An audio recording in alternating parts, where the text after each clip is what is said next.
Je suis ravie de te retrouver dans cette nouvelle vidéo dans laquelle on va faire quelque chose de complètement différent. Aujourd'hui, j'ai invité une personne assez spéciale qui va intervenir et nous expliquer un petit peu finalement son métier, mais aussi les opportunités que cela peut créer dans le secrétariat indépendant.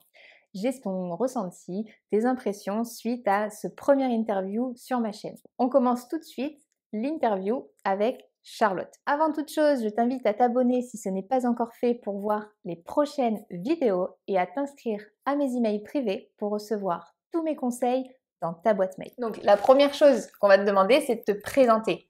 De te présenter un petit peu à toi, ton parcours et savoir un petit peu comment t'en es arrivé à être dans ce métier et nous décrire ton métier aussi. Donc Charlotte, quel est ton travail? Je suis clerc de notaire.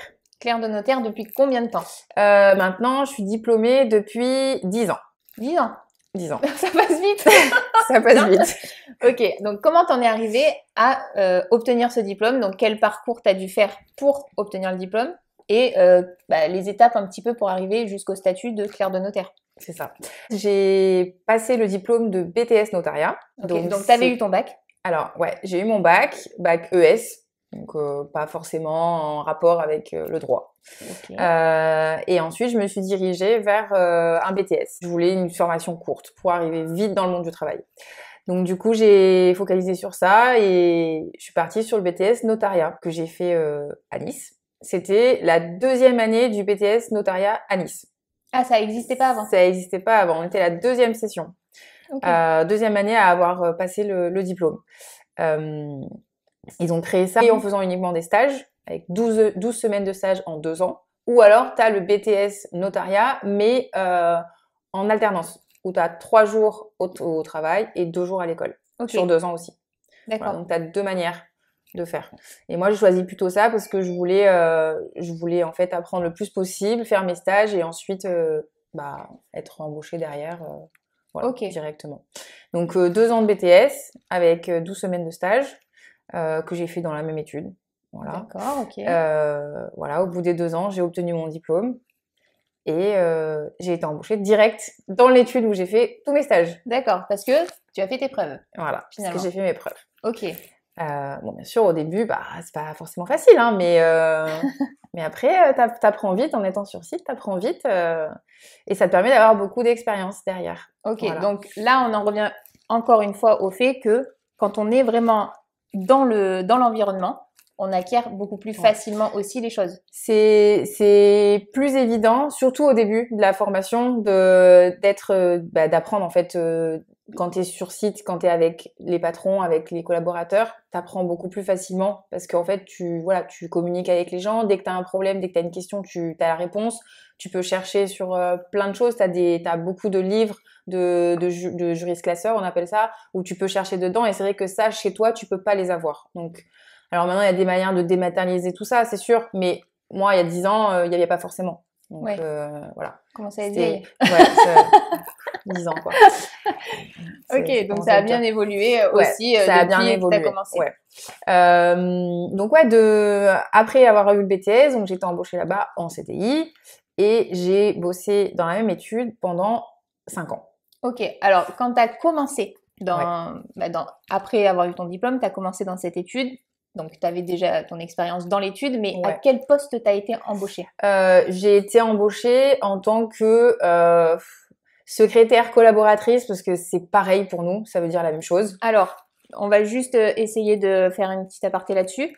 Donc, secrétaire ou collaboratrice, c'est un petit peu la même chose? Pour nous, c'est la même chose. Dans le cadre du notariat. Ouais, il n'y a pas de distinction entre les deux. Il y a pas, chacun peut faire la même chose, peu importe le statut que tu as en fait, clairement. Moi je suis diplômée, mais la personne qui peut ne pas être diplômée, elle peut en arriver à faire la même chose que moi. Donc en fait, il n'y a pas de distinction entre secrétaire qui du coup n'a pas forcément le diplôme et collaborateur qui a le diplôme. Il n'y a pas de distinction entre ces deux-là. Alors, ça dépend bien sûr les études. Je pense qu'il y a des études où c'est comme ça, mais c'est vrai que quand dans des petites structures, moi j'ai fait 3 endroits différents. Ça a à chaque fois été la même chose là où j'ai été. Secrétaire et collaboratrice, c'est la même chose. Tu fais la même chose. D'accord. Voilà. Mais donc, dans les 3 études dans lesquelles tu étais, c'était assez cosy, c'était assez familial? Alors, il y en a eu la première, on était quand même 30 employés, donc c'est quand même une grosse structure. La deuxième, oui, c'était une petite structure. On était 3 employés. Et là, celle où je suis actuellement, on est 10. 10 D'accord, employés. ok. Voilà. Donc, secrétaire, collaboratrice, finalement, tu C'est as à eu peu, un petit peu tous c'est à les peu près postes. pareil, ouais. Et c'est au fil du temps que tu as pu avoir la dénomination de clerc de notaire? Il a fallu que tu passes des diplômes en plus ou pas? Non. Non, c'est en interne. C'est en interne, c'est nous qui appelons ça clerc de notaire, en vérité. Le diplôme te permet d'être diplômé, quoi, Oui. clairement, du notariat. De rentrer plus facilement Et de dire, voilà, j'ai telle et telle compétence, j'ai telle connaissance dans le notariat, dans le droit, et dans le notariat comme spécificité, parce que vraiment, on axe dans la formation au BTS sur le notariat. On fait des techniques notariales. Le droit, c'est sur le notariat, donc c'est vraiment le régime matrimonial, les ventes, le droit de la famille. Enfin voilà, c'est vraiment axé sur ça. Donc finalement, un BTS notariat, même s'il y a du juridique, il est quand même axé sur le notariat. Oui. Et donc, on pourrait pas lancer une personne qui a ce BTS dans un cabinet d'avocat puisqu'elle n'aurait pas les mêmes connaissances. Non, elle n'a pas les mêmes connaissances, mais elle pourrait s'en sortir. On fait en plus des techniques notariales. Donc on apprend vraiment tout ce qui est formalité préalable, donc tout ce qui doit être fait avant une signature pour monter le dossier, et tout ce qui va être fait après la signature, que tu apprends dans le BTS. Après, tu peux les apprendre aussi sans faire ce BTS. En travaillant directement. Et c'est ce que, voilà, moi, ma patronne actuelle, c'est beaucoup ce qu'elle fait aussi. Elle a des bases où elle a vraiment des mentors, où on est diplômés, et il y en a quelques-unes qui ne sont pas du tout diplômées, qui ne sortent même pas du notariat, qui n'ont jamais fait de notariat. D'accord. Mais elle les embauche, et au début, elle nous aide à faire des petites choses, et au fur et à mesure, ça devient aussi des collaboratrices, quoi. Alors, une petite dernière question sur toi. Est-ce qu'il y a une évolution qui est prévue ensuite du statut de clerc de notaire? Alors, tu as la possibilité de pouvoir faire valider tes acquis. Okay. Et donc c'est la fameuse VAE? Ouais, exactement. Alors, il y a eu des changements, encore une fois, sur tout ça. Là, actuellement, en fonction du nombre d'années que tu as dans le notariat, tu peux, en passant un diplôme complémentaire, faire valider tes acquis et obtenir le diplôme de notaire. Ah, carrément. Et donc, avoir la possibilité d'être à ce moment-là notaire salarié. Donc, c'est encore un statut différent. Ou un jour notaire. Ce qu'on dit notaire, c'est le vrai notaire, genre qui a son étude. Genre qui a son étude ou qui est associé dans Parce une que étude, le notaire etc. salarié, il n'est pas aussi considéré que le notaire, quoi. Il est salarié. D'accord, donc voilà. Alors, il a des responsabilités autant que le notaire, mais au niveau de la rémunération, en gros, voilà, c'est totalement différent parce que tu es salarié. Tu n'es pas oui, donc ton propre patron. Pas tous les avantages de... Non. Ah, il n'est pas son propre patron. Non, mais donc bon. Il n'est pas complètement libre, lui. Non, il est complètement libre. Mais bon, après, voilà, le salaire n'est pas le même, forcément, parce que tu as plus de responsabilités. Tu peux à ce moment-là recevoir et signer tes propres actes sans avoir besoin de quelqu'un d'autre. D'accord. Voilà, ça c'est de côté indépendant du notaire salarié, quoi. D'accord. Et donc, est-ce qu'un clerc de notaire a le droit, lui, de recevoir et de faire finalement le rendez-vous et après faire signer par le vrai notaire? Ou pas du tout? Alors, il y a des types d'actes que nous, en tant que collaborateurs, on peut être amené à recevoir. Donc, on peut aller faire signer un compromis, etc. Par contre, quand il s'agit d'un acte authentique, il faut que ce soit le notaire qui fasse la réception et les signatures. Alors, merci pour toutes les infos, donc toute cette présentation. On va passer aux questions qui vont très certainement intéresser nos futures secrétaires indépendantes. Et on va parler vraiment du métier de secrétaire indépendante pour les études notariales, les notaires et un petit peu tout ce monde qui tourne autour du notariat. Alors dans cette partie, on va parler un petit peu plus du métier de secrétaire au sein des études. Ok. Alors déjà, première chose, peut-être pas que forcément pour les indépendantes, mais aussi pour celles qui souhaiteraient trouver un travail dans ce métier, même en tant que salarié, où est-ce qu'elles peuvent trouver les offres? Comment elles peuvent trouver un travail finalement? Alors, il y a un site internet qui s'appelle la Bourse du Notariat. Sur ce site, on peut soit mettre une recherche, donc en tant que salarié, mettre comme quoi on cherche un poste. Donc une demande. Voilà. Ou alors c'est tous les patrons, notaires, qui mettent des offres d'emploi sur le site. Et donc on peut chercher en fonction de la ville, en fonction du poste qu'on recherche et en fonction de si on cherche un CDI, un CDD. Voilà. D'accord, donc ça s'appelle la bourse du notariat. La bourse du notariat. Donc je pense que je le noterai en description comme ça au moins s'il y en a certaines. Et donc on peut trouver des postes de salariés et aussi éventuellement des offres de freelance ou pas? J'ai jamais eu forcément besoin d'aller sur la bourse du notariat pour chercher un travail. Donc je sais qu'ils mettent des offres d'emploi parce que ma patronne c'est déjà arrivé qu'elle mette des offres d'emploi pour des domaines spécifiques qu'elle cherchait.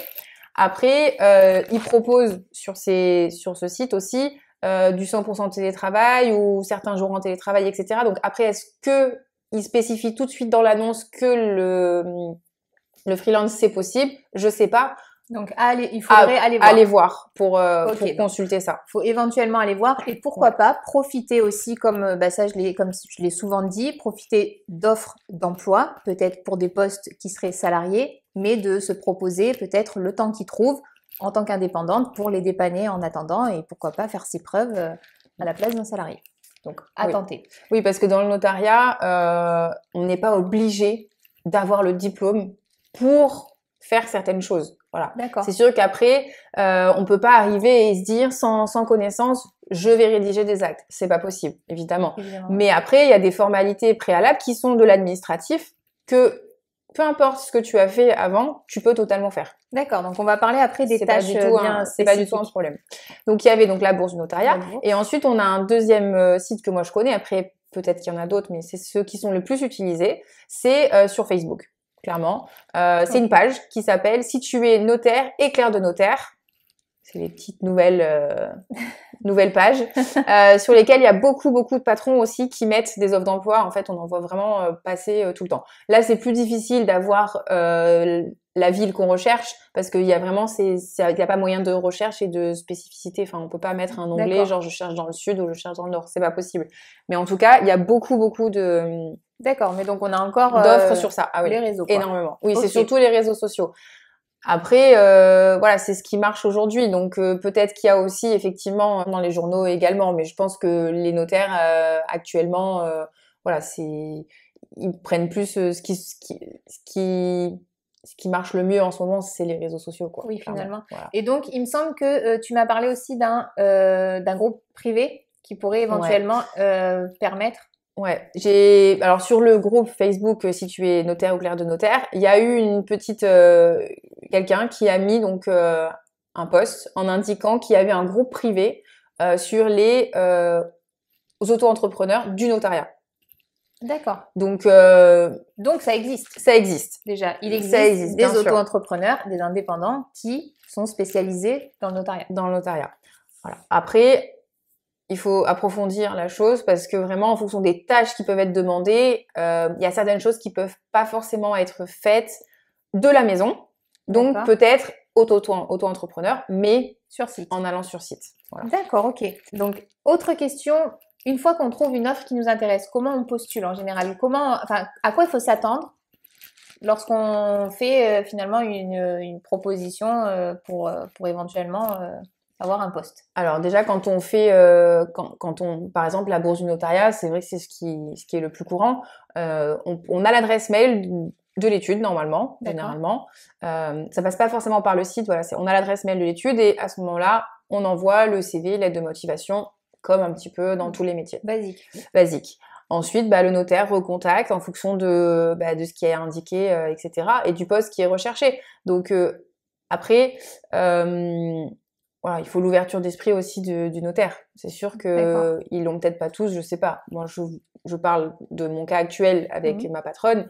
Voilà, elle l'axe pas forcément que sur des personnes qui sont issues du notariat. Voilà, que ce soit diplômés sont diplômés du notariat ou qui ont fait des études de notariat. C'est sûr que c'est un plus, mais c'est pas forcément ce qu'elle recherche à 100%. D'accord. Voilà. Donc une fois qu'on a décroché cet entretien, à quoi il faut s'attendre en fait quand on va se rendre sur place et qu'on va aller faire notre entretien pour décrocher ce poste? Est-ce que il faut s'attendre à une attitude spécifique de la part d'un notaire qui te reçoit pour éventuellement avoir le poste? Bon, déjà, il faut savoir que l'idée du notaire hyper strict, hyper coincé, voilà, c'est faux. Voilà. Le notaire, c'est sûr, il est sérieux, c'est normal. Il a un métier où il fait du juridique, du droit, donc c'est normal. Mais après, ils savent aussi rigoler, ils savent aussi être détendus. Il y a pas de problème. Donc ce sont des personnes normales. Totalement normales. Elles font la même chose que nous la journée, le week-end, tout ça, c'est les gens normaux. Donc pas la peine de stresser de trop non plus. On stresse pas. Après, bon, c'est sûr qu'ils vont attendre à ce que vous leur donniez des choses positives sur vous. Dynamique, avoir envie d'avancer, d'évoluer, surtout quand on n'a pas forcément de connaissances dans le notariat, il faut montrer qu'on arrive qu'on peut réussir à apprendre et à apprendre rapidement et à être productif. Faut être volontaire. Voilà, qu'on est volontaire, dégourdi, polyvalente. Exactement. Donc après, c'est sûr que, encore une fois, moi je parle de là où je suis actuellement, en connaissance de cause par rapport à ce qui se passe chez nous. Il faut juste que le feeling y passe. Une fois que le feeling il est passé et que voilà le notaire a bien compris que la personne est volontaire, qu'elle a envie d'apprendre. Voilà, il faut surtout être bien sur soi, quand même bien habillé, parce que on présente, faut bien présenter. Ça dépend le poste. On peut être amené à voir les clients pour récupérer des papiers, etc. Donc il faut quand même un minimum être bien sur soi. Donc il y a quand même un contact client qui il y a un contact client. Alors il y a encore une fois des études où les collaborateurs n'ont zéro contact visuel avec les clients. C'est tout à fait possible. Voilà, tout passe par le standard et c'est la réceptionniste qui récupère les papiers. Mais c'est vrai que les clients, des fois, ils viennent comme ça sans rendez-vous et ils ont une petite question, donc on descend, on va les voir et voilà, on passe un petit peu de temps avec eux pour leur expliquer la situation, leur répondre à leurs questions et c'est vrai que du coup, ils sont amenés à nous voir. Donc on peut pas non plus arriver en jogging, basket, machin. Alors les baskets, c'est totalement possible, il y a aucun problème. Ça, c'est une très bonne chose. Je suis très souvent en basket, ok, pas de souci. Voilà, c'est pareil, c'est fini, les tailleurs, les machins, les trucs comme ça, c'était aussi dans l'ancien temps. Là, on est vraiment dans une nouvelle époque quand même. Il y a pas de problème, vous pouvez venir en jean, c'est pas un souci. Voilà, on parle juste pas de venir. Oui, il faut être propre. Voilà, il faut être bien sur soi en se disant voilà, à tout moment, je peux quand même voir un client. Donc on peut être jean, basket. Il y a pas de problème, mais juste tac, petite veste de tailleur. Bon, j'avoue, j'ai pas la mienne aujourd'hui. Mais voilà, c'est OK, d'accord. Voilà. Donc après c'est une question de feeling, c'est une question de motivation en fait, tout simplement, mais ça je pense que c'est un petit peu dans tous les boulots, n'importe quel métier. Ouais. Donc oui, puis il faut que ça passe. Voilà. Je crois qu'il y a ça aussi c'est le feeling en qui est quand même assez important, ouais. Alors, au sein de l'étude même, donc on a bien compris que secrétaire et collaboratrice, c'était la même chose en fait finalement, pour vous en tout cas. Quels sont finalement les divers postes que peut occuper une secrétaire ou collaboratrice en fonction de leur niveau, des tâches qu'elles savent réaliser, de leurs compétences, etc. Déjà, dans le notariat, il y a plusieurs domaines. Donc il y a le droit immobilier, il y a le droit de la famille et le commercial. Déjà, sur ces trois choses-là, la secrétaire collaboratrice ne fera pas la même chose. D'accord. Donc en fait, si elle est formée à une chose, on la forme bien à un domaine parce que on va pas avoir les mêmes pièces et les mêmes demandes dans un autre domaine. D'accord. Okay. En gros, ce qu'elle va être amenée à faire, c'est demander toutes les pièces qui vont être indispensables pour rédiger un acte, que ce soit une vente, que ce soit une donation, que ce soit un contrat de mariage, une succession, voilà, peu importe quoi. Liste des pièces. La liste des pièces.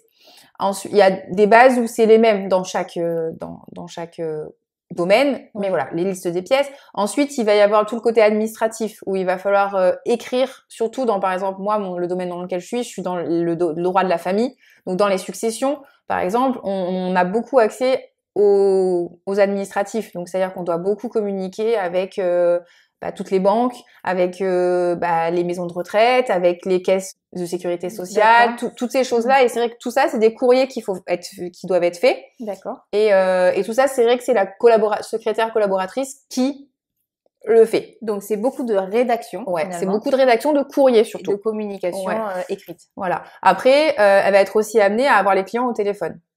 C'est elle qui connaît, on va dire, la base du dossier. Au départ, c'est elle qui le connaît. Donc, c'est vrai qu'elle est plus amenée à répondre à quelques petites questions au client. Et ensuite, quand ça devient trop spécifique, là, ça passe D'accord, donc avec elle est quand même la Claire. beaucoup mise en avant Ah au oui. départ d'un dossier finalement. Ah, complètement. Elle est un peu le premier contact. Ah, complètement. C'est au premier contact. Alors, il y a deux choix. Soit les clients, ils viennent et ils voient une collaboratrice et à ce moment-là, on rentre le dossier comme ça. Soit ça passe par le notaire. Donc, à ce moment-là, il passe par le notaire et ensuite, c'est le notaire qui donne. Et le notaire, il va donner donc au clerc, mais à la collaboratrice en même temps. Donc, on se fait généralement un point ensemble pour que tout le monde ait la connaissance du dossier, en fait. Mais après, la première personne qui va travailler dessus, c'est la secrétaire collaboratrice. C'est elle qui va travailler dessus au départ. Donc, si je comprends bien, pour schématiser un petit peu une étude, on a, bon, imaginons qu'il n'y ait qu'un notaire, on a le notaire, ensuite on a les clercs, et chaque clerc a sa collaboratrice. Alors, à peu près, ou chaque service, disons, peut-être à sa collaboratrice. Ouais, après, il y a certaines études où carrément le clerc, il fait tout de A à Z. Ah, il n'a pas de collaboratrice. Et il n'a pas de collaboratrice, c'est aussi possible. Par rapport à la taille de Par rapport à la taille de l'étude, par rapport à ce qu'il y a à faire. Voilà. Là, par exemple, pour situer le droit de la famille, il y a que moi qui gère le droit de la famille. Donc, on a tous les dossiers arrivent dans notre service à nous. Donc, on était obligé d'être 2 pour pouvoir gérer ça. Par contre, elles sont 4. Claire ou en devenir, parce qu'il y en a qui sont en formation pour devenir notaire assistant. Elle, par contre, elle se gère toute seule, mais c'est pour leur apprendre le métier depuis le début jusqu'à la fin. Parce que c'est pour qu'elles connaissent tout de A à Z. Ouais, tout à fait. Pas qu'elles soient trop assistées pour savoir ce qu'elles auront à faire. Exactement, parce que le jour où elles vont vouloir devenir notaire, il va bien falloir qu'elles sachent comment apprendre à leurs collaborateurs quoi demander comme pièce en fait. Oui, finalement, on peut pas être tout en haut sans être passé par ce qu'il y avait à faire à la base. En fait. Non, bien sûr. Moi, je suis passée par là pendant pas mal d'années, c'est normal. Bien sûr. Mais même pour soi-même, pour pouvoir expliquer après aux clients les choses, t'es obligé de connaître les bases. Connaître vraiment le fond de la... Pour comprendre le pourquoi tu demandes telle et telle pièce, t'es obligé de passer par là. Et donc, finalement, est-ce qu'il y a, par exemple, une centralisation de tous les appels? Donc, un standard téléphonique. Oui, il y a un standard téléphonique, Donc, qui gère toute l'étude et qui transmet à chaque service. En fait, on a un système d'initiales dans notre logiciel où quand on rentre un dossier, qu'on crée un dossier, on a les initiales de la clerc ou la collaboratrice qui gère le dossier. Et à ce moment-là, quand la personne appelle, elle donne son nom, les indications. Alors, soit ils connaissent notre prénom, notre nom, et à ce moment-là, elle passe directement. Soit elle cherche dans l'ordinateur et elle voit les initiales et elle nous passe l'appel. D'accord, oui, donc c'est les références du dossier. C'est les références du dossier, ouais. Ok, d'accord. Et donc finalement, cette personne qui est au standard, elle est standardiste. Elle n'est pas collaboratrice, alors, comme la secrétaire pourrait être considérée. Non, mais elle fait pas que le standard. Ah, alors. Elle fait pas que le standard parce que nous on est une petite structure, mais c'est vrai que de ce que j'entends un petit peu autour aussi, c'est semblable. La standardiste, il y a des jours où il n'y a pas forcément le standard, d'accord. On a par exemple le mercredi après-midi, on n'a pas de standard. Le standard est fermé, d'accord. Donc il y a l'accueil, l'étude est ouverte, mais le standard est fermé. Donc là à ce moment-là, la standardiste, il faut bien qu'elle fasse quelque chose. Donc elle nous aide à, par exemple. On a des fichiers qu'on doit remplir sur, encore une fois, l'ordinateur qui s'appelle le Perval. D'accord, voilà. C'est un petit mot, voilà. C'est les bases de données, en fait, dans l'immobilier pour qu'on puisse savoir sur telle et telle commune qu'est-ce qui a été vendu à tel prix. D'accord, en fonction des mètres carrés, etc. Les obligations des notaires. Ouais, c'est ça. Donc, par exemple, elle fait ça. Ensuite, elle va parfois nous ouvrir des dossiers aussi quand on est un petit peu, quand on a beaucoup de dossiers et qu'on est un petit peu en retard. Pour éviter de faire attendre les clients. Elle va aussi nous ouvrir les dossiers. Donc, elle peut aussi avoir parfois le rôle aussi de faire la secrétaire collaboratrice. Mais pas aussi poussée. Voilà, c'est vraiment, elle va ouvrir le dossier dans l'ordinateur, demander les quelques pièces nécessaires vraiment au tout début du dossier. Ouais. Et après, elle passe le dossier. C'est vraiment pour assister et pour aider. Ensuite, elle va aussi s'occuper de faire les soldes de compte, des dossiers, etc. Donc, c'est vraiment spécifique. Voilà, après... Je pense que chaque patron donne un rôle différent à sa standardiste. Ouais. Nous, c'est ça actuellement. L'ancienne standardiste, elle faisait encore autre chose. elle s'occupait des réseaux sociaux, elle nous faisait notre page Instagram, etc. Enfin, voilà. Ah, donc les notaires ont le droit d'avoir... On a le droit d'avoir Instagram, mais on n'a pas le droit de faire de pub. Donc communication, mais pas... Alors en fait, dans la page du notariat qu'on a sur Instagram, ce qu'elle peut mettre, c'est uniquement des articles qu'on peut ressortir juridiques en fait pour donner des informations en fait aux clients.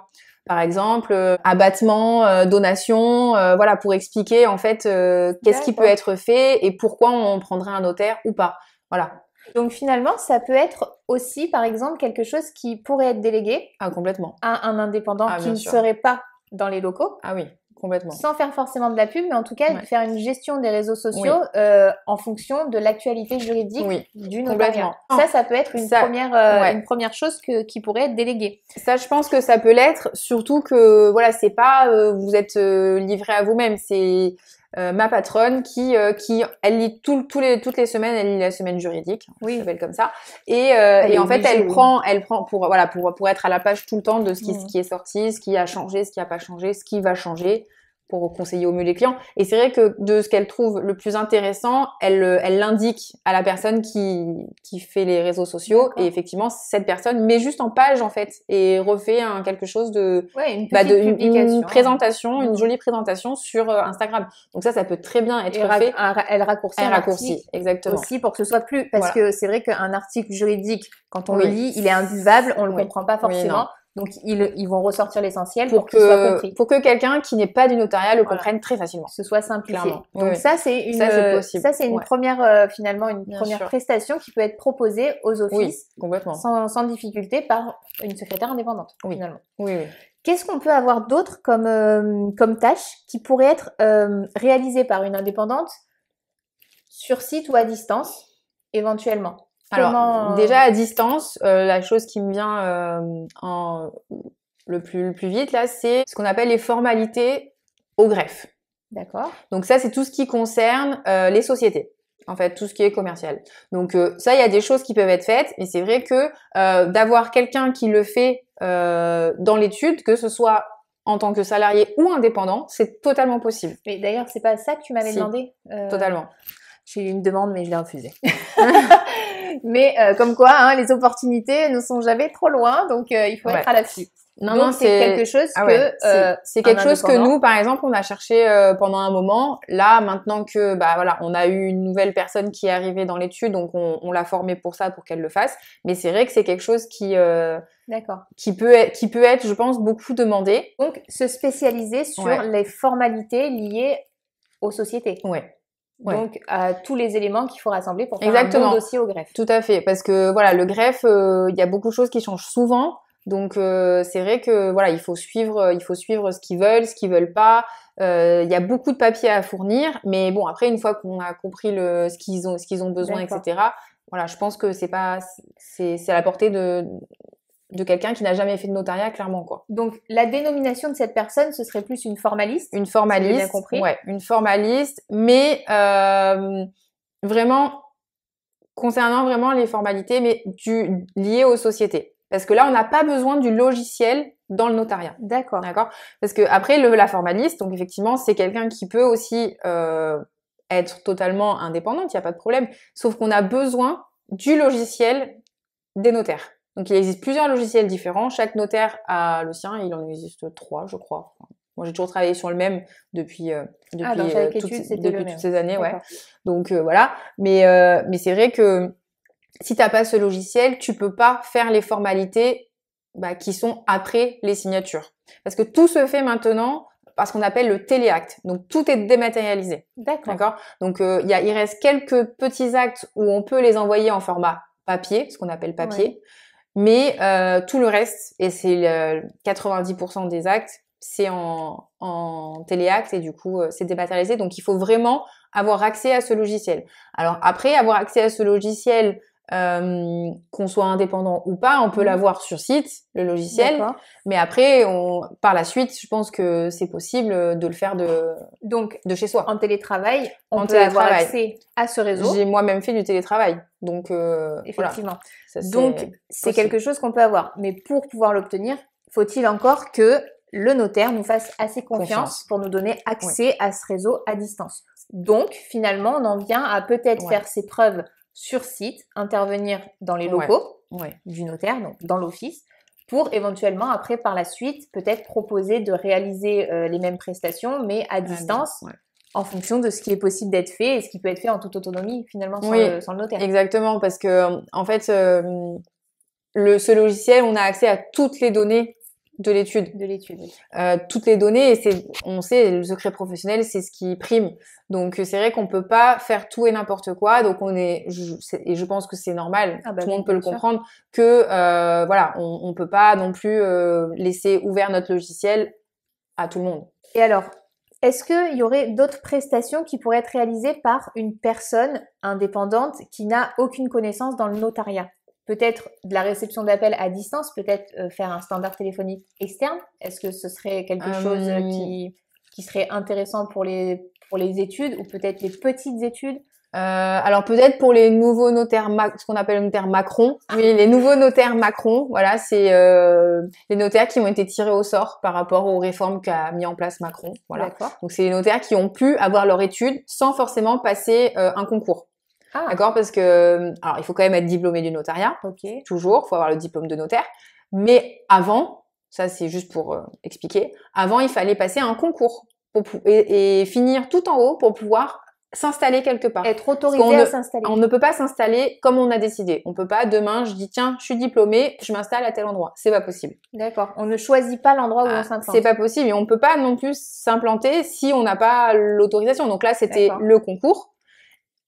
Le rachat de parts avec quelqu'un, avec un notaire déjà en place, ou alors maintenant il avait mis en place les notaires, ce qu'on dit les notaires Macron, parce que c'est lui qui l'a mis en place, donc c'est vrai qu'on dit ça comme ça. C'était la façon en fait d'être tiré au sort, mais vraiment un vrai tirage au sort. C'est pas imagé, hein, c'est vraiment un tirage au sort. Hop, on tire un numéro machin, c'est telle personne. Tu peux t'installer à tel endroit. C'était le loto. Ok, d'accord, le loto des notaires. Et alors peut-être que oui, ces notaires-là qui ont pas forcément de ressources au départ, de rentrée d'argent, etc. Peut-être que d'avoir quelqu'un à l'accueil à plein temps, c'est peut-être pas utile pour eux. Ils ont peut-être pas assez de clientèle, etc. Donc peut-être que ça peut être envisageable. C'est vrai qu'après, quand il y a une étude qui marche depuis un moment, avoir une standardiste à distance, je suis pas sûre que ça fonctionne parce que la standardiste fait aussi la réception. D'accord. La standardiste, elle est à la réception, donc elle accueille les clients. Donc si on doit finalement avoir une réceptionniste et qui fait plus le standard, qu'est-ce qu'elle pourrait faire à côté? Je sais pas. Donc ce serait intéressant pour les petites études qui venant de s'installer, qui n'ont pas beaucoup d'appels, etc. Donc à tenter quand même, mais c'est pas impossible. Non, à proposer. Ensuite, peut-être plus sur tout ce qui va être de l'administratif pur. Qu'est-ce que vous avez comme administratif qui ne concerne pas réellement, comment dire, le notariat? Est-ce que ça pourrait être peut-être par rapport à la gestion même de l'étude? Est-ce que, par exemple, certains contrats téléphoniques, s'il y a des incidents, des choses comme ça, est-ce que ça peut être quelque chose qui serait géré par une secrétaire qui est consacrée à l'étude et pas au client? Ça, en fait, c'est aussi la standardiste chez nous qui le fait. Ah, voilà, donc elle a Elle gère aussi tout ça. Donc, c'est vrai qu'au départ, c'était le service comptabilité qui gérait tout ça. Et là, nous, on a basculé ça sur la standardiste, réceptionniste. Et c'est elle qui gère tous les contrats qu'on va avoir avec quiconque. La gestion, finalement, de l'administratif de l'étude. Ouais. Donc ça, c'est vrai que c'est elle qui le gère maintenant. Donc, de manière générale, ce qu'on peut constater pour les offices dans le notariat, c'est que on peut totalement travailler en tant qu'indépendante, mais majoritairement, il va être quand même plus simple de faire d'abord ses preuves en intervenant sur site pour pouvoir par la suite accéder à l'ensemble des informations de manière sécurisée et en totale confiance pour le notaire pour travailler ensuite de chez nous. Ouais, je pense que c'est la base. Si on veut par la suite pouvoir faire de l'indépendance ou du télétravail en tant que salarié, parce que c'est totalement possible aussi, il faut à la base quand même aller sur site, avoir que le notaire ait confiance en vous, avoir un certain échange avec lui pour apprendre sa manière de travailler, parce que chaque patron a sa manière de travailler, chaque étude a sa manière de travailler. Donc voilà, je pense que c'est vraiment la base, c'est aller sur site, pour acquérir beaucoup de connaissances et d'informations et ensuite par la suite peut-être effectivement partir sur de l'indépendance. Donc on en revient toujours au même, il n'y a rien de mieux que d'aller sur le terrain pour faire ses preuves, apprendre et finalement ensuite pouvoir peut-être un petit peu imposer notre manière de travailler par la suite et nos souhaits finalement. Surtout que vraiment à l'heure d'aujourd'hui, alors grâce au Covid, on va dire grâce parce que à cause, voilà, on sait pas. Ça a quand même permis de développer beaucoup de choses. Ça a permis surtout que beaucoup de notaires se mettent à la page sur le télétravail. C'est vraiment pas le cas avant. C'est vraiment quelque chose qui maintenant est devenu systématique. Quand il y a une offre d'emploi, par exemple, c'est pratiquement une fois sur deux où l'offre contient une information sur opportunité de télétravail. D'accord. Ça arrive 2 jours, 3 jours dans la semaine, ou même des fois 100% télétravail. 100%. C'est totalement possible. Donc même en tant que salarié, on peut se retrouver à faire un 100% de télétravail. Donc il y en a beaucoup d'études qui proposent ça, surtout dans les régions parisiennes, par exemple. Ok, d'accord. Bon, du coup, ça, je pense qu'on a quand même fait un petit peu tout le tour du sujet notarial, secrétariat qui peut être indépendant ou salarié. Ça peut être, je pense, une bonne opportunité pour certaines que ça intéresserait. Et surtout aussi, bien se rendre compte qu'on n'est pas obligé d'avoir un diplôme pour mettre un pied dans une étude, en tout cas commencer pour faire ses preuves après par la suite. Complètement. C'est totalement possible de passer en plus, donc sans diplôme, de rentrer en tant que standardiste et de finir en tant que collaborateur, clerc de notaire. C'est totalement possible et c'est ce qui est arrivé dans notre étude à nous. Donc il n'y a aucun problème. En plus, on a une preuve. Bon, c'est parfait. Merci Charlotte d'avoir de nous avoir fait l'honneur de cette interview qui était le premier pour moi comme pour elle. Donc, petite précision, je pense que ça s'est vu, c'est ma sœur. Donc, c'était pas forcément ce qu'on voulait mettre en avant. Le plus important, c'était le statut qu'elle a, l'étude dans laquelle elle travaille, toute l'expérience qu'elle a acquise et ce qu'elle pouvait nous transmettre à travers du coup ce témoignage, ce qu'elle a pu voir et finalement constater aussi l'évolution de beaucoup de personnes avec lesquelles elle a travaillé. Et c'était ça qu'on voulait mettre vraiment en avant dans cette petite vidéo. Donc, on espère que ça vous aura plu. N'oubliez pas de vous abonner pour voir les prochaines vidéos si ce n'est pas encore fait et à vous inscrire aux emails privés pour recevoir tous mes conseils dans ta boîte mail. À bientôt dans une prochaine vidéo. Salut.